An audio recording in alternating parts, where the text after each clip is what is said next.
Joining us right now in the Hyundai Texans radio studio, it's Coach Lovie Smith. Coach, thanks a lot for joining us, fresh off Rookie Camp Day 1. What is the most important thing or some of the more important things to accomplish during Rookie Camp? Number one is just to get it started. And before we can start evaluating guys and see who's going to play for us and all that, just teaching them, the Houston Texan way of how we do things. I really did have to, point guys in the direction of the practice field, starting off with that. And things like, as you're coming in here, being on time, our team goals and how they're going to integrate in with the rest of our veterans. But today it was about us getting on the football field, getting a look at them physically a little bit. And the first step is for us is just to get a baseline of where they are. So we have testing to see exactly where they are. So from there, we start teaching them, drills, and in meetings. Like right now, they're getting ready to go back into meetings the rest of the night, just trying to catch them up with what we do offensively, defensively, special team.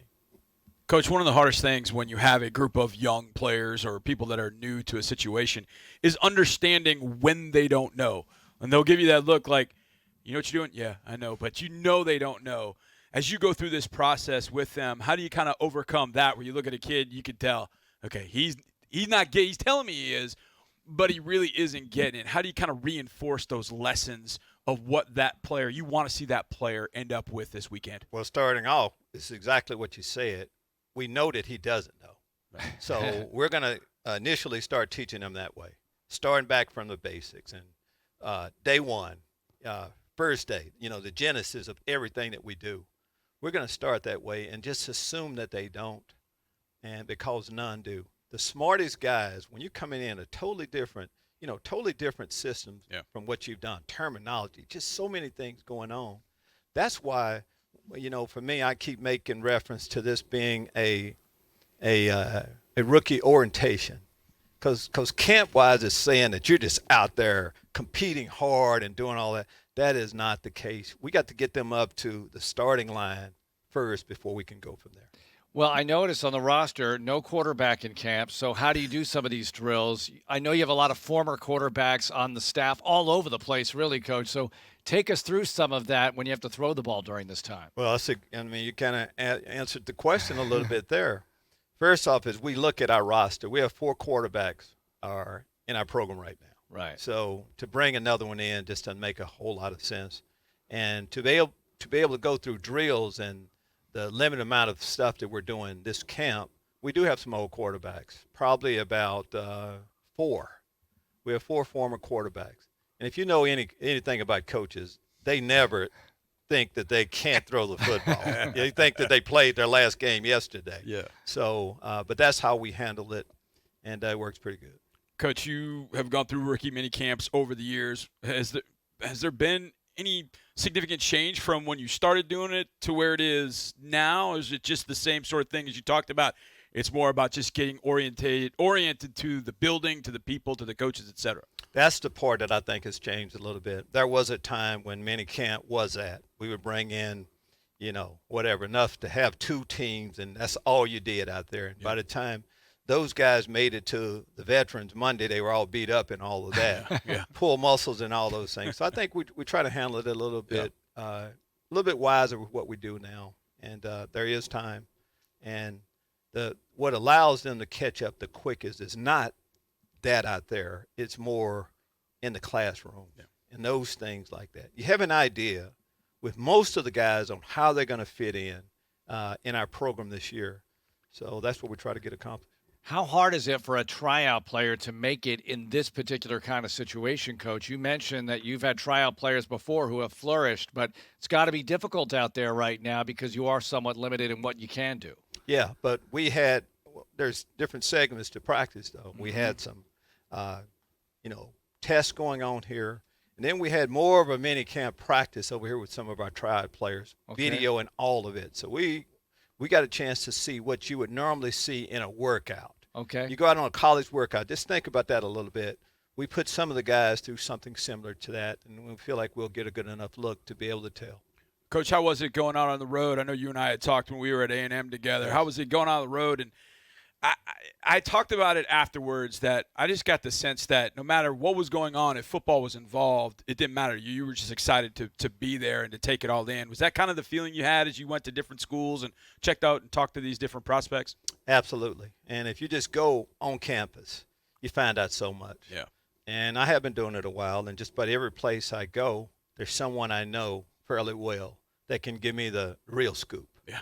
And, Yeah. of course, that was former guys at A&M that I recruited back when I was in college, Yeah. of course, just to have a relationship with. So that's a part of the process as much as anything, just trying to get as much information as you possibly can. You know, what they do on the football field, you kind of see that and you have video an awful lot. Yeah. It's the other things that we're kind of looking for a little bit, and we're able to do that every time you step on a campus. Coach, here we are in rookie camp, but what can you tell us about what you're seeing from your veterans right now this time of year? I know you're spending some time on the field, getting to see them. And what can you do with the new CBA? Because things are a little bit different. We had COVID 2 years ago. Last year we're coming out of it. What can you do out there? How is it different? Well, a lot more. I'm kind of basing it on last year. Last year, Okay. we had COVID. There were so many restrictions on what we could do, and we really didn't get that much work done in the off season. This year has been the complete opposite. Since I think about April 11th, was it April or March? It seemed like forever, forever. all right? Yeah. When we started, we've been able to do so much more. So we're farther along for sure this year. And for the most part, this week, I think we had everyone in the building sometime this week and for voluntary workouts. So that in itself, voluntary workouts, and everyone is showing up. And we haven't had everybody there every day throughout, but for the most part, we've had everybody there. And every day you come in the building, you just letting our coaches coach you up. So we're a lot further ahead, this veteran group that we have, and that should be the case. Coach, you talked about having rookie meetings last night, but I'm sure, I am 1,000% positive you were waiting with bated breath to see what the 2022 schedule was going to be. Is that correct? I know you're not. I'm joking in that. I'm sure you had other things to do, but I'm sure you took a look at it at some point just to get a gauge of it, but I know we've been breaking it down. What did you think when the schedule came out? You look at it and go, okay, good, done, let's go back to work? No, exactly how you presented it to start off is exactly how it happened. We had rookies in. Yeah. It was a welcome meeting last night for the rookies, but yeah, I was excited about the schedule. Yeah. We wanted to see, and to me, as a coach, you always talk about, all right, it's just that next game. Yeah. All right, and I know what kind of fans we have here. Yeah. I know about the traveling Texans, and when looking at the first road game going to Denver, and of course just getting out here to NRG Stadium. So I was anxious to see, and for us to have an opportunity to start at home with a division opponent, doesn't get any better than that. Yeah. And with the team, all right, if you need some more motivation, getting ready for the fall in the first game, I mean, we have it. Yeah. They dominated us last year. Dominated us. Talked about us on the Hard Knock show and everything else. So that should motivate us a little bit. Along those lines, would you ever want to do Hard Knocks? Not necessarily. Okay. I think you probably know me well enough to know. I think the more you keep things inside, but it's good TV. Yeah. In your press conference, you talked about, hey, if this was 2004, I might say something different about the rookies than I'm saying right now. The evolution of being a coach and what you learn along the way. I know that's a wide open conversation, but you must be seeing so many things throughout the course of this spring even that you might have adjusted as time goes on. I think it's safe to say that. Okay. Things have changed, and you have to change too, and I feel like I have, but everything is just kind of out there. We're talking about Hard Knocks, but everything. There's very seldom is there anything. Seem like things stay within as much as they do. Social media has just changed everything also. So you have to adjust a little bit. So those things have changed, but the core of what football has always been has not changed hardly at all. And just dealing with players, I don't think has changed. And what they want you to teach them and show them. And they'll do whatever you ask them to do if they feel like you can help them that way, and that's what we're trying to do. I keep talking about our staff. We have an excellent football staff here.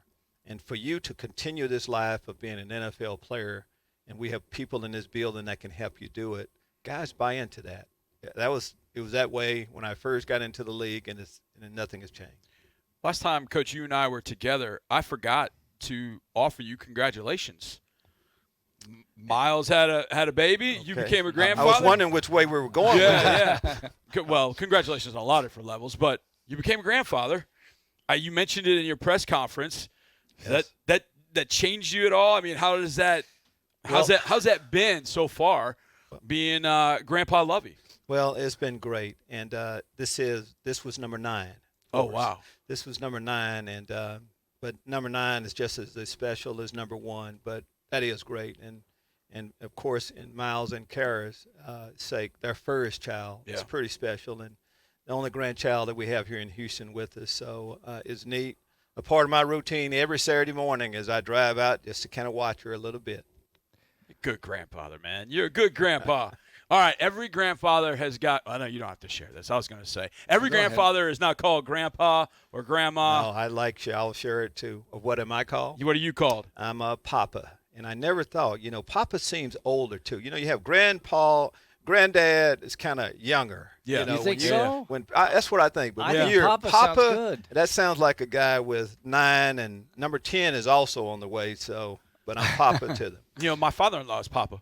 Thought we could, my wife's dad, Papa. I like it. I was gonna think Pop. That Pop was the one I was thinking. I've got one more for you, and this is very important. Based on the music that was playing on the practice field, Here we go. Coach, 4 Tops or the Temptations? Which way are you going?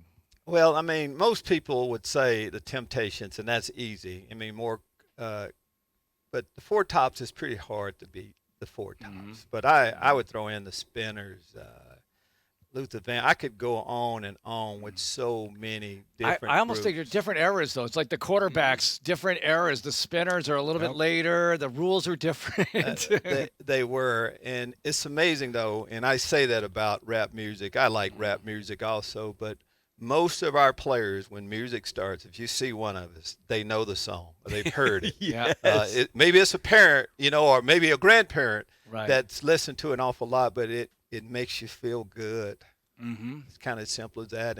And on the practice, on the football field, I mean, we're feeling good. I mean, we're blessed to be in this position, and it just kind of kickstarts it a little bit. I always said, if you're in a bad mood, Earth, Wind, and Fire will always put you in a good mood. It never fails. Absolutely. My neighbors would probably say something. I get up early in the morning, and music in our house, is turned on early.